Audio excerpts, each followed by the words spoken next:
All right, so the actual meat and potatoes of it all came from Ben Shapiro. Ben Shapiro had a speech, and I swear to God, even the Bulwark boys and everybody else is 100% glazing Ben Shapiro, talking about how Ben Shapiro is the savior, talking about how Ben Shapiro is going to save us. And honestly, I feel like it's a op. Ben Shapiro has no motion whatsoever. And the only reason why he was brought to this event is because he is, as I like to say, marginally more invested in anti-Semitism and significantly more invested in Israel. Ben Shapiro obviously is already washed, right? Obviously washed. No motion. Nobody gives a fuck about what he has to say. Big part of that is because the first wave of people left after Andrew Tate because they were looking for no more nerdy commentary, but instead less nerdy jock style commentary to feel cool. That's why they moved into the men's right activist place, right? They moved beyond the Ben Shapiros of the world, the intellectual dark web, to less intellectual versions of conservative commentary that was just shitting on targets more openly and stuff. But then the final death blow came when Ben Shapiro could not stop eating Israel's dick over and over again. Non-fucking stop. He was just he was hitting the pro-Israel lines over and over again, and everyone was like, okay, you're done. Now, in the process, he fired Candace Owens, as you guys know, who he knew was a hateful person, definitely was an anti-Semite when Ben Shapiro hired her. But then Ben Shapiro only fired her because she was not only anti-Israel, or not only anti-Semitic, but also anti-Israel. But now Ben Shapiro's back to deliver this amazing speech, and everyone on all the MAGA side, on MAGA Twitter, all the establishment rhinos who are both pro-Trump and also pro-Israel were very excited that Ben Shapiro delivered this amazing speech. Let's take a look. And of course, this is an incredibly bittersweet moment. It's absolutely bitter because of the murder of our friend Charlie Kirk, an irreplaceable human being. I knew Charlie from the time he was 18 years old, and I watched him build himself into one of the most powerful exponents of conservatism in America, one of the most powerful coalition builders in American history. But it's also sweet to see the number of people who continue to remember Charlie each and every day and to carry on his mission. Well, today, I want to talk about the future of the country.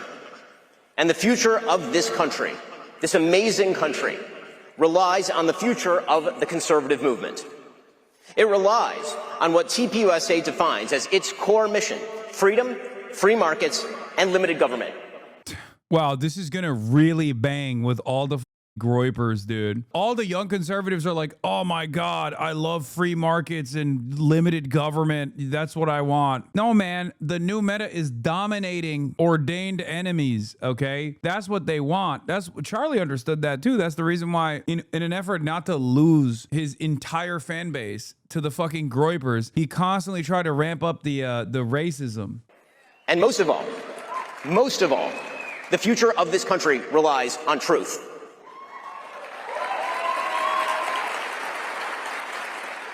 This country relies on truth because victory, true, real, lasting victory, cannot be— Boo, they've also moved on from the truth meta. Truth meta is so outdated. Let's be real. Ain't nobody wants truth. Ain't nobody give a fuck about truth. What they want is lies that humiliate their opponents. Lies, no matter how ridiculous, no matter how silly, makes their opponents feel better, or makes themselves feel better as opposed to their opponents. Obviously, Ben Shapiro's basically trying to go back to the, excuse me, facts over feelings, please, like that kind of narrative, even though he personally gave up on that shit a long time ago as well. So good luck. I do still see a bunch of people that try to relive the glory days of the debate lording, where they'll be like, you have no argument against, you have no counterfactuals against Asmongold, so you are just simply resorting to an ad hominem. It's like, brother, you are a dying breed. I love seeing you out there in the world trying to do this thing, but most people will just go, shut the fuck up, you nerd, and move on, you know? Be achieved without truth. Victory without truth is victory for a lie, and that is no victory at all. And unity without truth is no unity. It is merely solidarity in falsehood. You see, we live in a chaotic time, in a time when lots of people are asking lots of legitimate questions about the conservative movement. What ought we to think about the relationship between free markets and traditional virtue? How should we craft a pragmatic foreign policy that spreads our interests and upholds our ideals? what governmental means are appropriate. I swear to God, he's just fucking a libtard now because of the anti-Semitism. Like, he got hit with the full libtard beam. He's like, well, why don't we be woke now, actually, everybody? For years and years, I have cultivated an audience of the most heinous, hateful people on the planet. And then I realized that they also seemingly hate Jews as well. What's going on? Is this what you want? For me to talk like Tucker Carlson, a Jew hater? He's just a lib now. You're just a lib, little bro. You can't keep this in containment. You can't just, I gotta sit back down. You can't develop an audience whose galvanizing factor, whose entire organizational principle revolves around shitting on black people, brown people, women, gay people, trans people, and then not expect them to also tie that all up and say, yeah, you know, Jews are a part of that too, actually. That's it. If you're anti-woke, you gotta expect this, big dog. That's what I don't understand about these like anti-woke, conservative, ultra-Zionist Jewish people, where it's like, what are you doing? What are you doing? You played a formative role in this kind of hatred being fomented. You did the Great Replacement theories. Did you not open a history book at any point and look at who the Nazis were initially saying were responsible for the Great Replacement? It was your relatives, brother. They always tie it back to the Jews. What the fuck were you thinking? It's crazy. That's why it was always like from afar, I always found it so strange, right? Like I was like, dude, you agree with like every neo-Nazi on like 99% of issues. The one issue though you don't agree on is that they also think you're a part of the out group because you're Jewish and you're responsible for all the woke shit that they hate. A real leopards, how could these leopards eat my face moment for Ben. And it sucks for Benny boy because he's got no motion right now. He's getting propped up by all these like institutional donors, establishment Republicans, the pro-Israel contingency in the Republican Party that's like desperately trying to figure out like how anti-Semitic can we be while simultaneously still working with Israel? Like, can we just like find a reasonable middle ground here? All this shit. And no matter how hard he pushes, he's not going to get that prominence back. It's over. It's fucking over. It's done. And he played a formative role in this. To achieve political ends.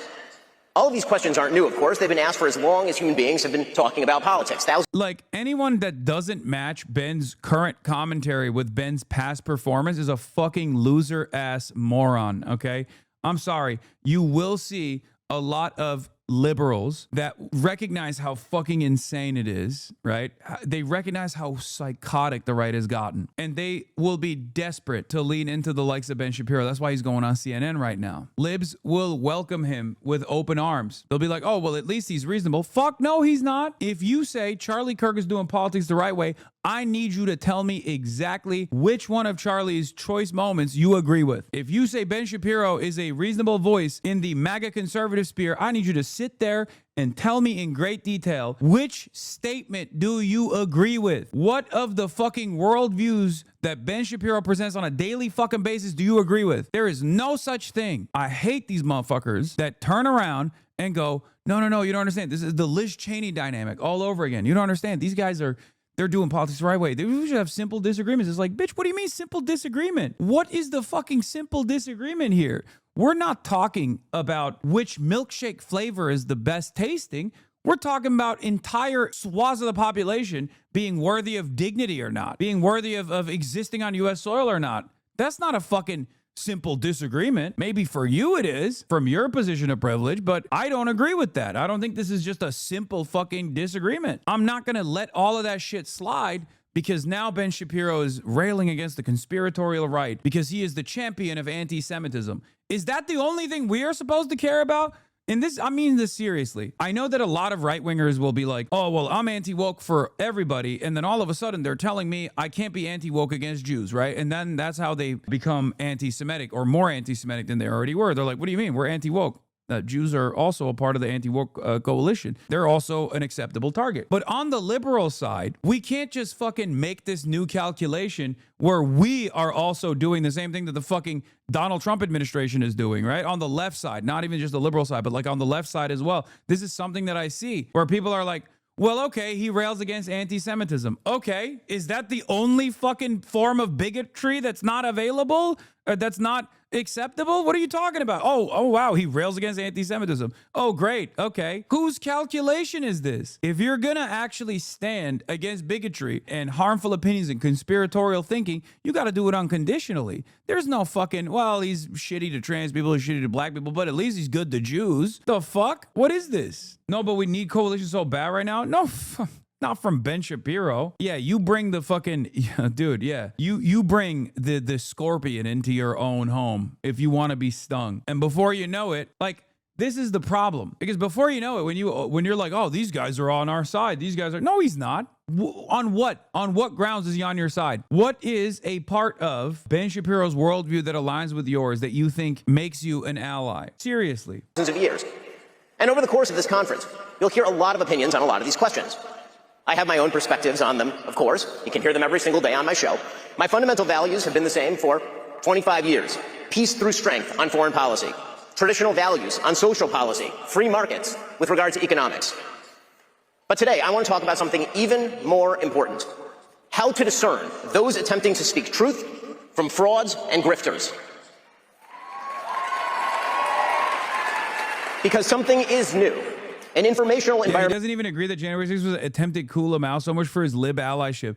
That's what I mean. He doesn't even do that shit because he's like, he is a Trump dick rider. He is a conservative grifter through and through. The only area that he does not grift on is Israel, okay? That's it. That's his only sincere moment. He will say whatever needs to be said in order to maintain in order to still play a formative role in shaping conservative minds and doing conservative propaganda. There's only one place that he doesn't budge on, and that's fucking Israel. That's it. Just like with Tommy Lauren, it was her one sincere moment where she talked about women's bodily autonomy and people punished her for it, right? That's it. For Ben, Israel's the only thing he won't actually recalculate on. Rife with both opportunity and chaos. Opportunity because the legacy media gatekeepers are no longer in charge of what we see and what we hear. And chaos because an anarchic informational environment means we actually have to be smart in how we assess the information and arguments that we hear. Why does that matter? Well, because today the conservative movement is in serious danger. It is in danger, not just from a left that all too frequently excuses everything up to and including murder. The conservative movement is also in danger from charlatans who claim to speak in the name of principle, but actually traffic in conspiracism and dishonesty, who offer nothing but bile and despair, who seek to undermine fundamental principles of conservatism by championing enervation and grievance. These people are frauds, and they are grifters, and they do not deserve your time. And they are something worse than that, a danger to the only movement capable of stopping the left from wrecking the country wholesale. So today, I want to discuss 5 obligations that people who speak to you on matters of importance have to you. I want to speak to you about our duties. Our first duty is truth. We owe you the truth. That means we should not mislead you.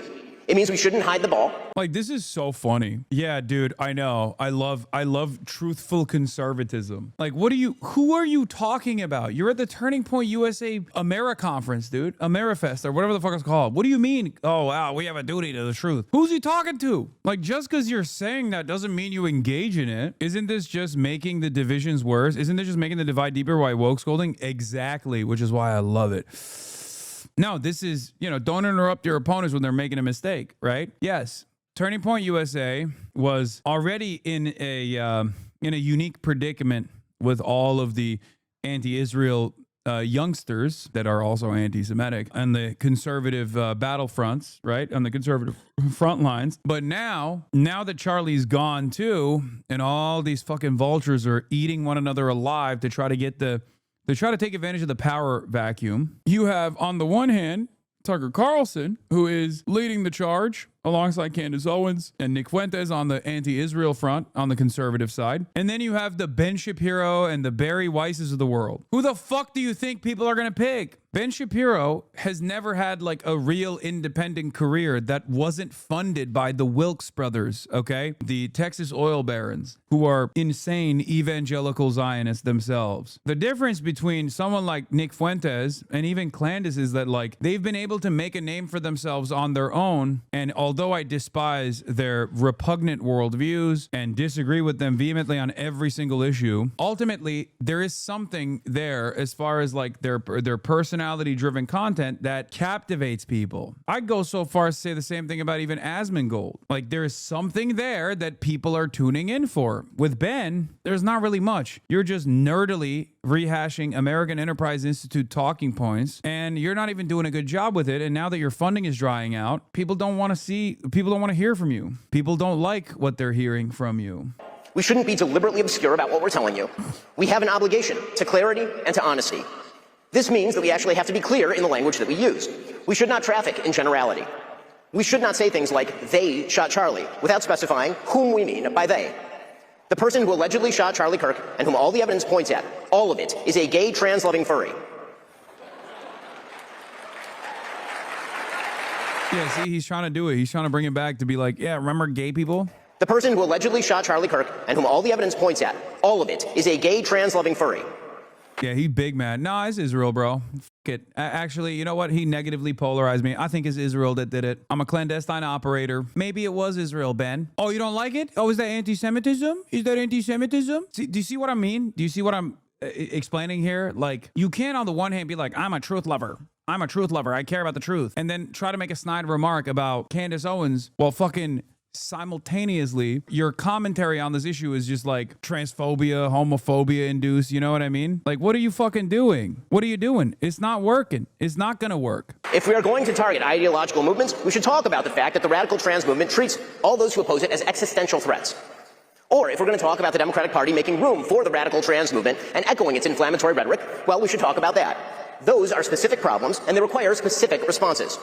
When people say they shot Charlie, however, they are instead trafficking in vagary that results in increased hatred without proposing any effective response. They are fostering despair and rage, and that makes things worse. We must also be honest about what people say and do, regardless of what that means coalitionally. It is the job of politicians to build coalitions. It's the job of those of us who try to shape public opinion to hold politicians to account and to hold them accountable to our values. We must not let fear of audience deter us from telling the truth. We must not let fear of other hosts deter us from telling the truth. So, for example, if Candace Owens decides to spend every day since the murder of Charlie Kirk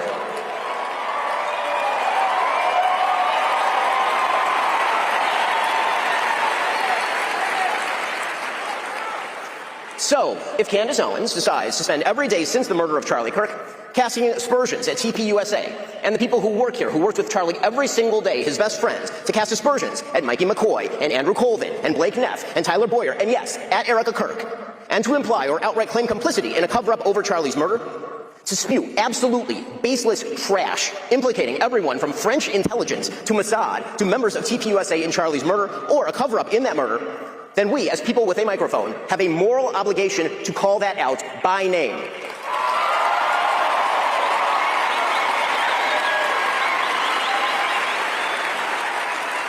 Erica Kirk and TPUSA never should have been put in the position to have to defend themselves against such specious and evil attacks, particularly in a time of mourning.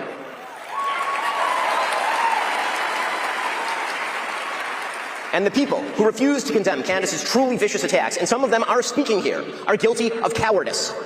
Yes, cowardice. The fact that they have said nothing while Candace has been vomiting all It's in 1.25 speed, but it's fine. sorts of hideous and conspiratorial nonsense into the public square for years is just as cowardly. Second, because we owe you the truth, we owe you the duty to speak out of principle, not personal feeling. It should not matter whether we despise someone or whether we love someone. The question is what they say and what they do, and whether those things are morally decent or not. On a political level, do they foster freedom, justice, and prosperity? On a personal level, do they treat others as they would wish to be treated? Personal feeling is not a substitute for moral judgment. To take again the Candace Owens situation as an example, friendship with public figures. Yeah, they brought. If this is their big gun, I think it's cooked. But like, this was getting tremendous praise from basically every like establishment Republican rhino. Who say or do evil things is not an excuse for silence on the matter. Politics is not the sisterhood of the traveling pants. Politics is about principle, and if you are willing to sacrifice basic truth and simple principle in favor of emotional solidarity, you have betrayed your fundamental duty to the American people.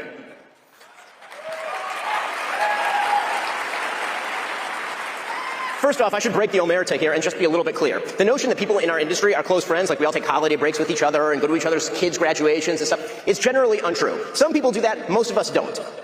We see each other at conferences and we talk on the phone and all the rest. We're business colleagues. But even if it were true that other public figures were our best friends, our very best friends, that does not relieve us of our duty to speak out of principle and not to cover up evil or shy away from addressing it out of friendship.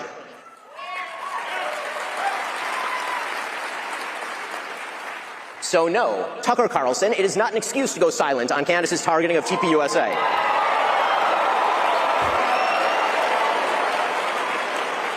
Or to mirror her bullshit lines of questioning because you love Candace personally.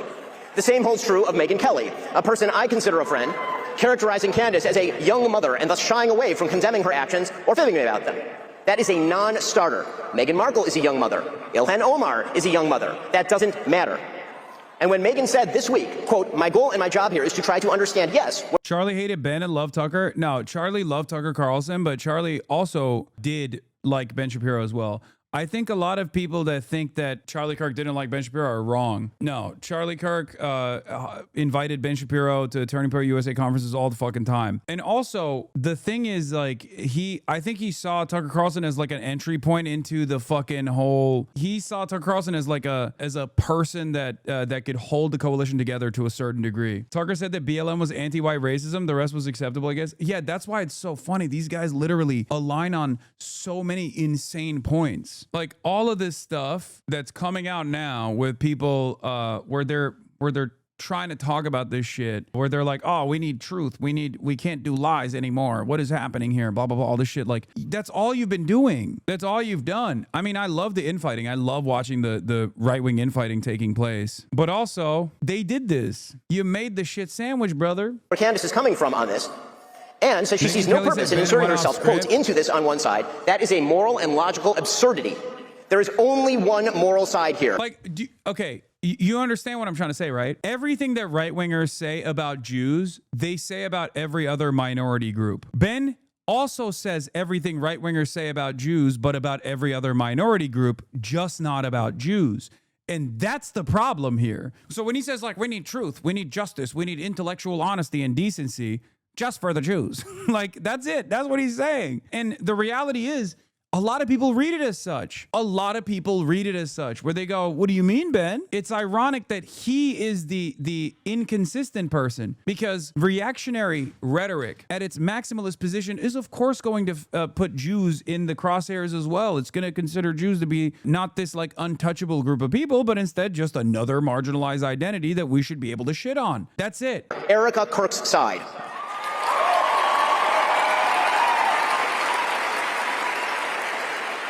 You know, the side of the widow with 2 children, whose husband was shot live on camera in front of all of us.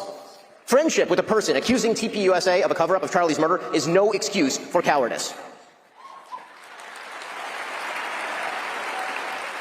Third, and relatedly, we have a duty to take responsibility for what we say and do. If we hire awful people, we're responsible for that. I have some experience there. Yeah, the reality is he's happy to continue blaming black people for their situation and hating Muslims all for being terrorists, hating all undocumented migrants. That's what he considers to be decent and honest debate. Just don't talk that way about Israel. Exactly. And it's so funny because, like, he even is fine with anti-Semitism. His own words, by the way, not even mine. I'm not even saying this, but, like, in his own words, he's fine with anti-Semites as long as they're pro-Israel. He has said it in the past. He has said it over and over again. He's shown that with his actions. He's shown that by hiring Candace Owens. So even on the anti-Semitism front, he's, like, somewhat agnostic.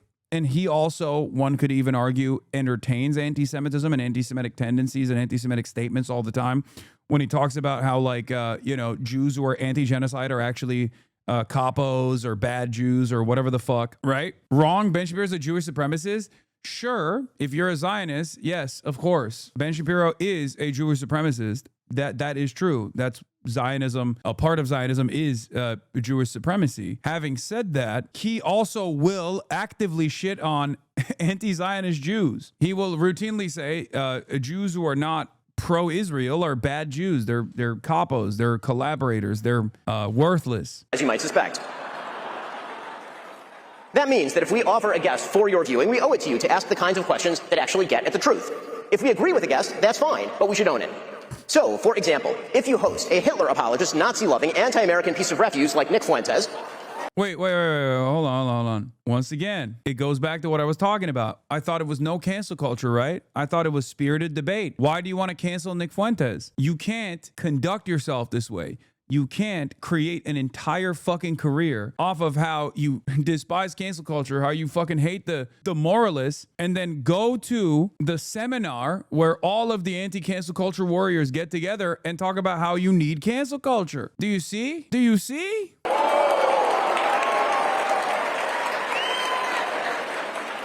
You know, the Nick Fuentes who said that the Vice President of the United States is a, quote, fat gay race traitor married to a Jeet.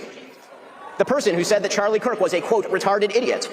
The person who said, and pardon my language here, it's his quote, that he, quote, took Turning Point USA and fucked it, and that's why it's filled with groypers. If you have that person on your show and you proceed... Yo, low-key. Also, this is low-key part of the reason why...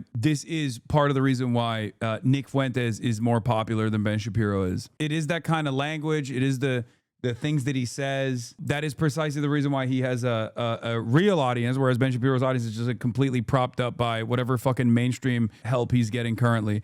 Stereotypically classless decision by Ben Shapiro to use Charlie Kirk's stage to disavow half of the American right by name. Jews like Barry Weiss think it's courageous chutzpah. Everyone else rightly sees it as tasteless and self-serving. The reign of Zio-conservatism is over. I hate all these motherfuckers so much.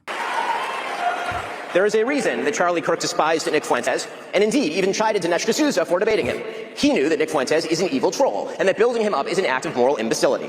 And that is precisely what Tucker Carlson did. He built Nick Fuentes up. And he ought to take responsibility for that, just as he ought to take responsibility for glazing pornographer and alleged sex trafficker Andrew Tate, or for mainstreaming fake historian and pseudo-Nazi apologist Daryl Cooper as America's best and most honest popular historian.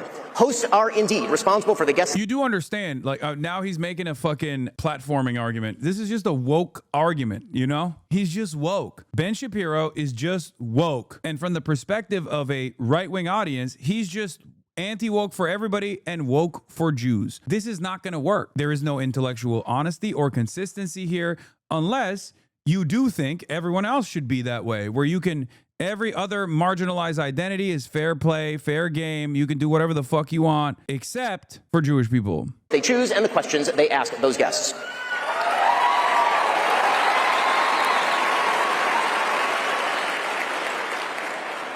Four, because we have a duty to truth, we also have a duty to provide you with evidence of the claims that we make.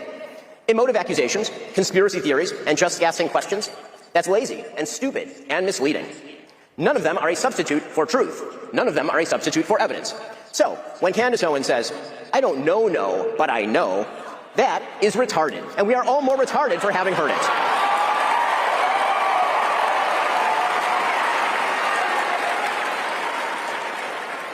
When Steve Bannon, for example, accuses his foreign policy opponents of loyalty to a foreign country, he's not actually making an argument based in evidence. He's simply maligning people that he disagrees with. Wait, I'm sorry. Hold on, Ben. I mean, like, there are plenty of people, like, if you see like a random Jewish person walking down the street and automatically assume, in the United States of America, by the way, in this hypothetical, you automatically assume they care more about Israel than they do America, that's anti-Semitic. Ben Shapiro is not a random Jewish person walking down the street.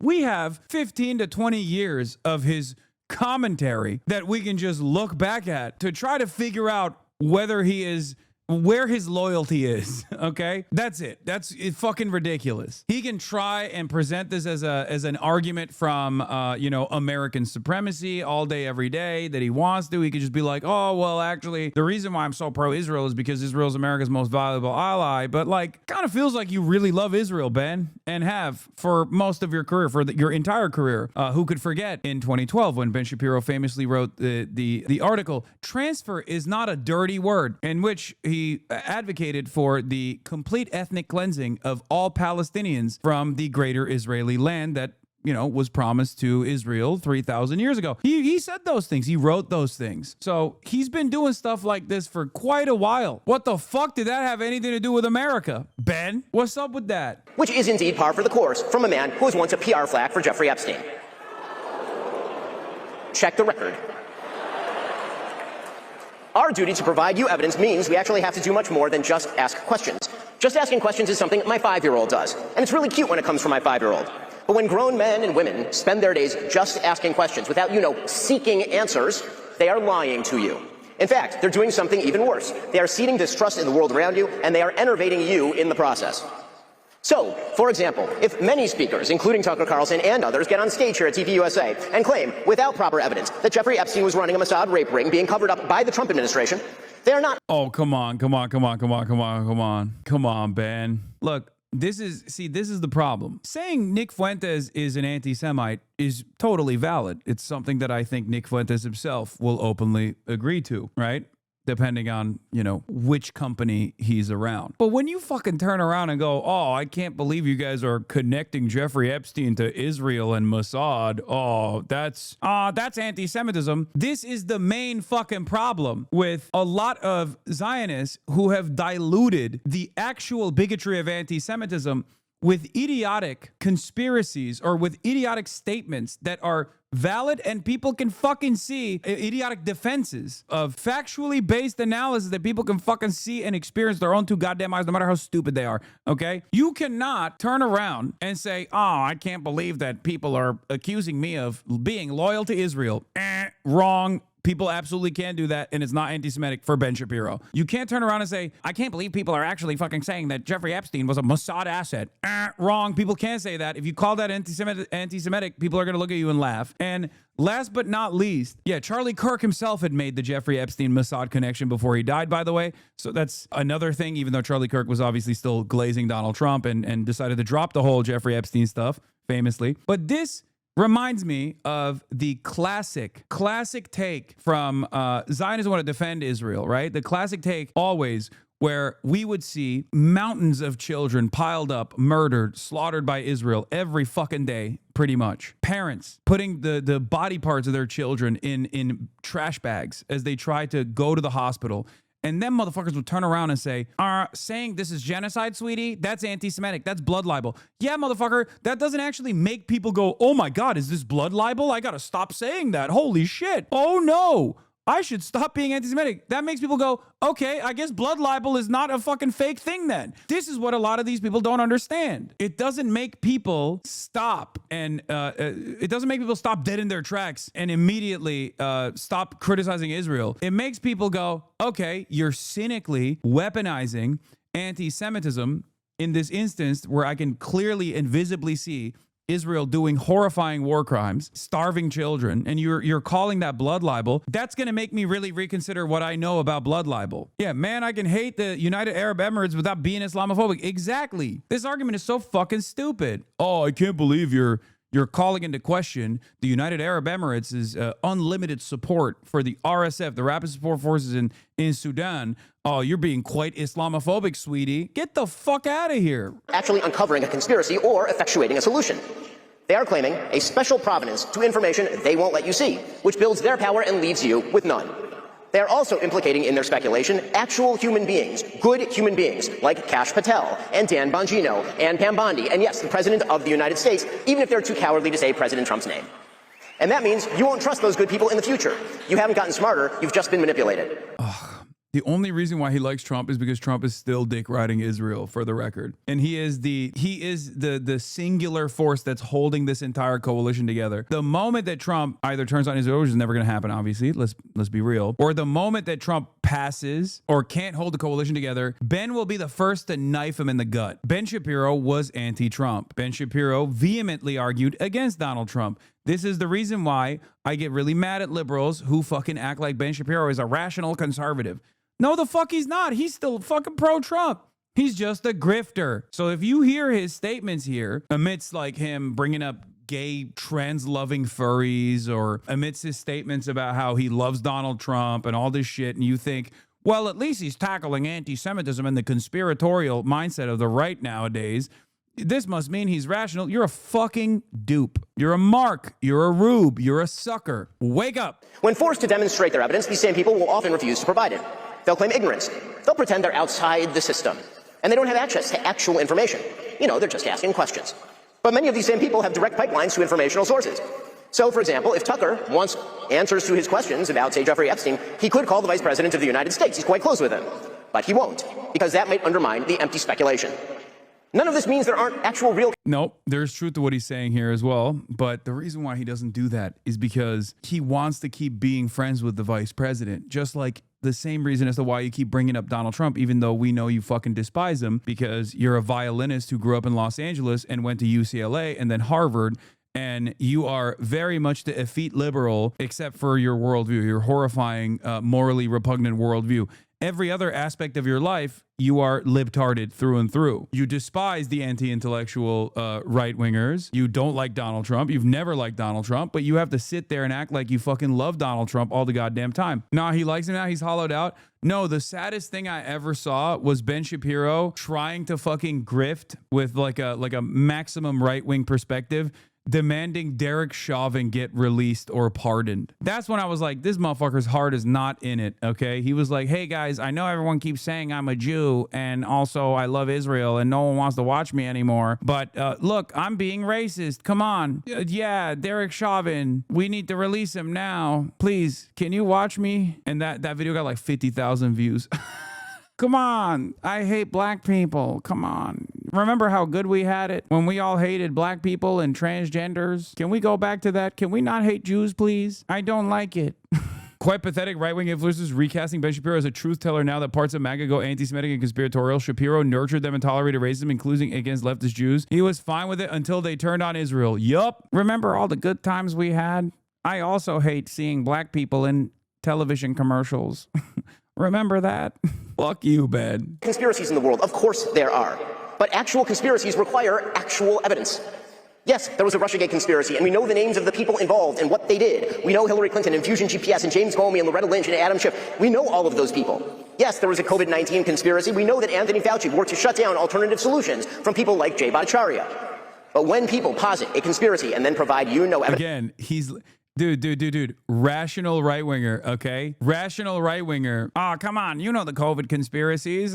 I'm a rational right-winger. You know his ass got every vaccine. That's what I mean. You motherfucker, you got every vaccine. Your children are vaccinated. You're vaccinated.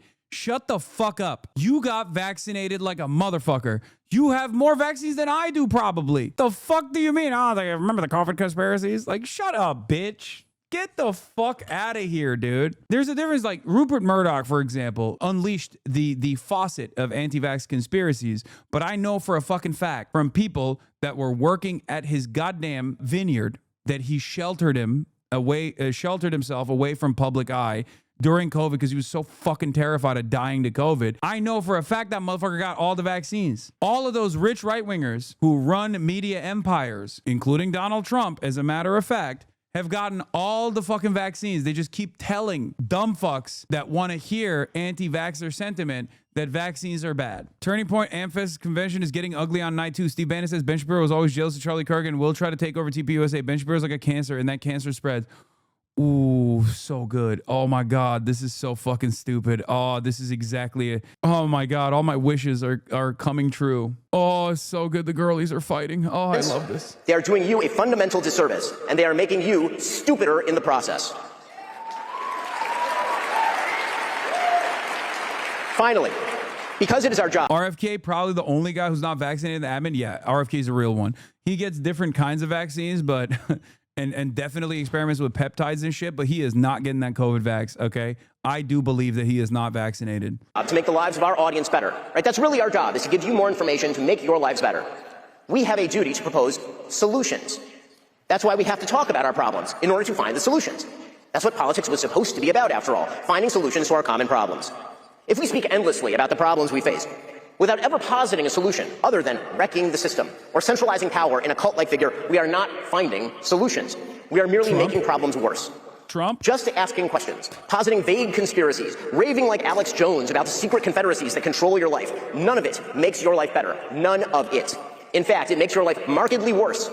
That's because if you... Brother, everything you're saying is at the heart of the conservative mindset. Everything that he's complaining about is like including some of the most prominent fixtures of the modern American right that he is directly attacking, or even like the first principles and common ways of organizing. It's like he is admonishing the entirety of the modern conservative movement while simultaneously claiming he is the one true guy who can lead them in the right path. You're fucking shitting not just on Alex Jones, but on like, you know, breaking the systems down and we need to find truth. It's like you've never done that. You've never done that. There's never been a moment in your life where you've ever done that. You truly come to believe that nothing in your life is in your control. You can't even take control of your own life. You despair of your ability to change your own circumstances, and then you fail. And you must not fail.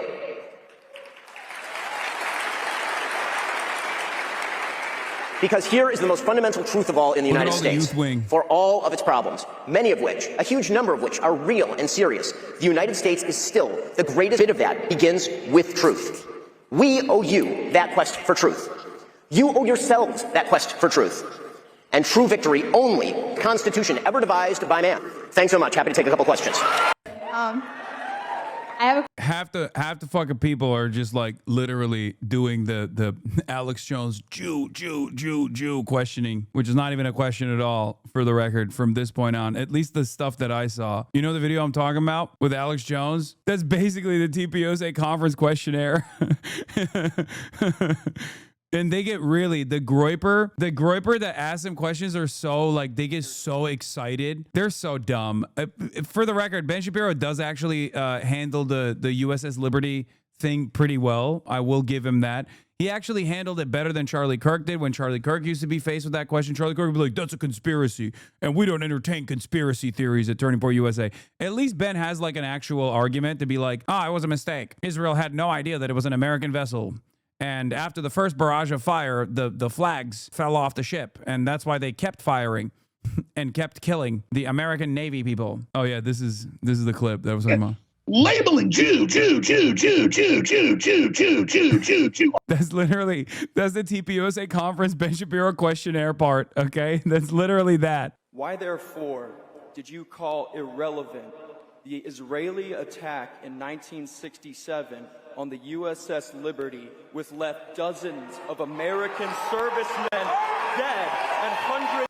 I can sense his like nervousness. Come on, Groiper. Aren't you the master race? Like, you can't be this afraid of a 5'4" Jewish man, right? If you're the master race, you cannot be that afraid. Here, this is a better video of the incident, because the other one, the audio is too low. The USS Liberty, which left dozens of American servicemen dead and hundreds wounded. So what I actually said is that if we're looking at modern Israeli-American relations, looking at an attack that happened mistakenly by multiple Navy reports, multiple Israeli reports, and all available evidence, and using that attack in order to undermine today's relations between Israel and America, that's irrelevant. As irrelevant as it would be to cite a piece of evidence from World War II or from 1776 to define America's relations with, for example, Great Britain or Germany today. Yeah, totally. Because Israel overextending, Israel routinely overextending its hand is not commonplace. Is still to this day. You're right, Ben. This is an idiotic counter, right? It's an idiotic counter because, like, England is America's blood boy at this point. Obviously, the dynamic has changed dramatically, but with Israel and America, the allegiance has worsened. Like the Israeli side in this ongoing relationship has demanded more and more and given back less, and has routinely done stuff that is at odds with the interests of American citizens, literally killing American citizens. Not just killing American soldiers, but just American civilians with regular frequency. So, of course, this counter comparison between like England and America and the dynamic between the two is idiotic. It's ridiculous. That does not mean that the attack wasn't horrible for the Americans involved, that it wasn't bloody and terrible. The Israeli government paid reparations to the people who were killed. If you look at the actual military record of what happened on the USS Liberty. And that's the reason why the Groiper actually doesn't have a really good response to what Ben Shapiro is saying, because the Groiper is there to simply go like this. Jew on every. And that's the reason why he fails in responding to Ben Shapiro, because that's his goal. His goal isn't to like actually, he doesn't have like a fully fleshed out worldview here. He hasn't really fully comprehended why this allegiance between Israel and America is damaging beyond like what, 12 of our best Navy soldiers were killed in 1967. You sound like a fucking moron. That's a simple example of the continued dynamic that has only worsened throughout time. Your anti-Zionism, if it's not genuine, if it's simply a vehicle to launch anti-Semitic attacks, is always going to fall short in front of someone like Ben Shapiro. Did you say Israel killed Americans? When? Plenty of Americans have been killed both in the West Bank and also in Gaza since October 7. There are very notorious incidents of supposed peacetime American slayings in the hands of Israel as well, like Rachel Corrie and whatnot.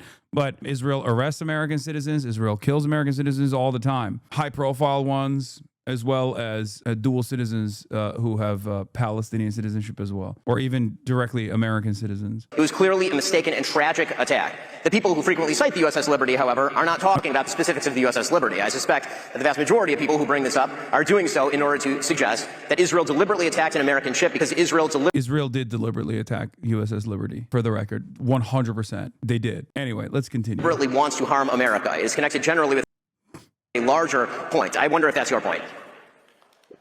If the truth matters. What was the motivation for attacking USS Liberty? I'm just new to that story. I think it was the Americans surveilling Israeli activity it was Americans surveilling Israeli activity, and they did not want that, as they were about to, no, not a false flag. The two prevailing theories is either that they wanted to hide what they were about to do against the American interests, and therefore they, before the in 1967, before they blew up. I think it was before they blew up the Egyptian Air Force, right? Or before they moved on. Was it before they moved on the Golan Heights? It's either that, or the other argument, the other theory is that they wanted to do a false flag and then make it seem as though someone else had blown up the American ship. But I don't think the false flag argument holds a lot of weight, because they didn't even blow up the ship. There were plenty of survivors. If you wanted to do a false flag, you'd probably have to blow up the entire ship and make sure that there were no survivors remaining. That doesn't matter what? No, that way they can actually have plausible deniability, and that way they can claim that it wasn't them that blew up the American ship. Israel's argument was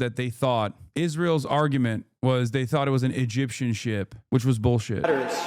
Then the Israeli government must be held accountable for that. The American government did also literally hide the incident and also go along with the Israeli conspiracy attack. The American flag was flying on that ship. You do not mistake an American ship for a foreign one when our flag is flying. So, and we can spend the rest of the time talking about the specifics of the U.S. Liberty attack, or you can actually go look at the naval investigations that were done, multiple naval investigations that were done. The reality is that people were flying Mirage planes for the Israeli military at the time. The USS Liberty was sailing in an area where it had essentially gone off-grid. The Israeli military mistook it for an Egyptian ship. Yeah. See? Look. The USS Liberty. Hey, by the way, Ben doesn't place Israel's interests over the interests of America, okay? The American ship was off-grid, where it wasn't supposed to be. It was where it wasn't supposed to be. Oh, really? That's so interesting, Ben. Oh, my.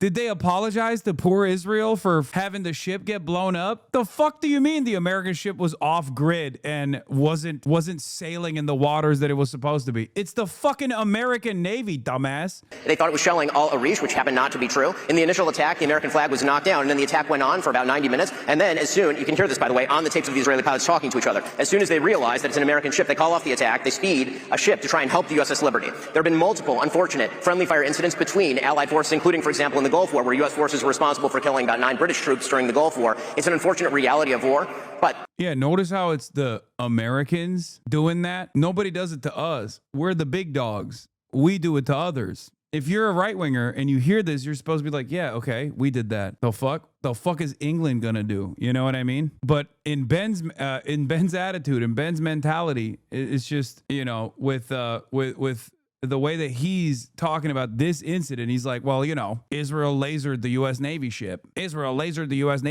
And they felt really bad right after. You're not answering my question, which is, what is your broader agenda in asking the question? Because I suspect that your question is not limited to your specific ire over an incident that happened in 1967.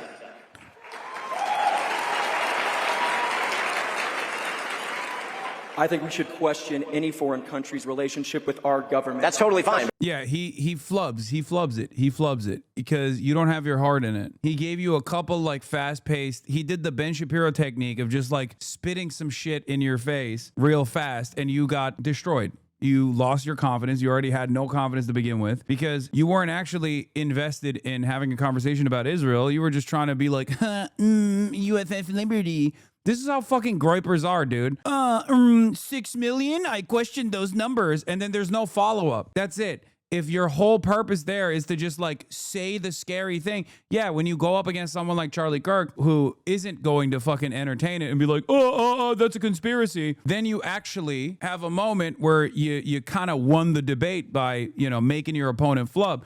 But Ben Shapiro obviously is going to have the pro-Israel position ready to fucking go. You need to have a counter. Your counter can't be, I think these foreign governments are influencing us. I'm just wondering why you serve American interests. Again, I'm perfectly fine with questioning any country's relationship with the United States. But again, I'm wondering what your motivation is in bringing up a 6-decade-old attack as though it is the... Because it's a continuation of the same exact dynamic that plays itself out with Israel greatly overextending his hand. And here, I'll give you the fucking Groyper position better than this Groyper. The Groyper position on this is supposed to be that organized Jewry puts its own interests over the interests of you know, regular American Christians. Okay, regular American Christians would do better not to wage war in the fucking region.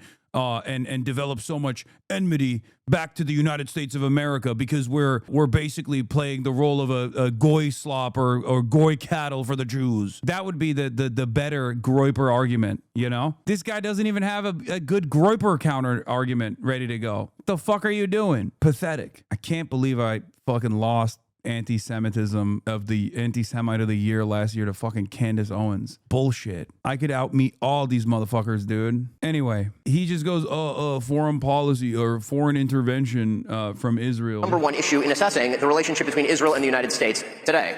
Well, many problems. That literally is just another example of how Israel overextends the allegiance that is supposed to be at the behest of American interests in the region. That's one example. It's a perfectly valid example to bring up. It's not about like honoring the dead or demanding some sort of like reparations for those who were slain or whatever. It's just if Israel is supposed to be an imperial vassal state, a settler colony, it can't fucking lash back out at the big dog in the equation. It's ridiculous. And no other country gets to have this privilege that Israel does. Persists to this day, but it's interesting that you say 6-decade-old incident when there are many people in this audience who are alive for that attack, as if this is something that's irrelevant. Well, no, it's just not particularly relevant to assessing the relationship between the United States and Israel today, in the same way that in 1967, there are a wide variety of countries with which the United States had different relations. Okay, it's clear you're not going to actually answer the question, so I'm happy to move to this one.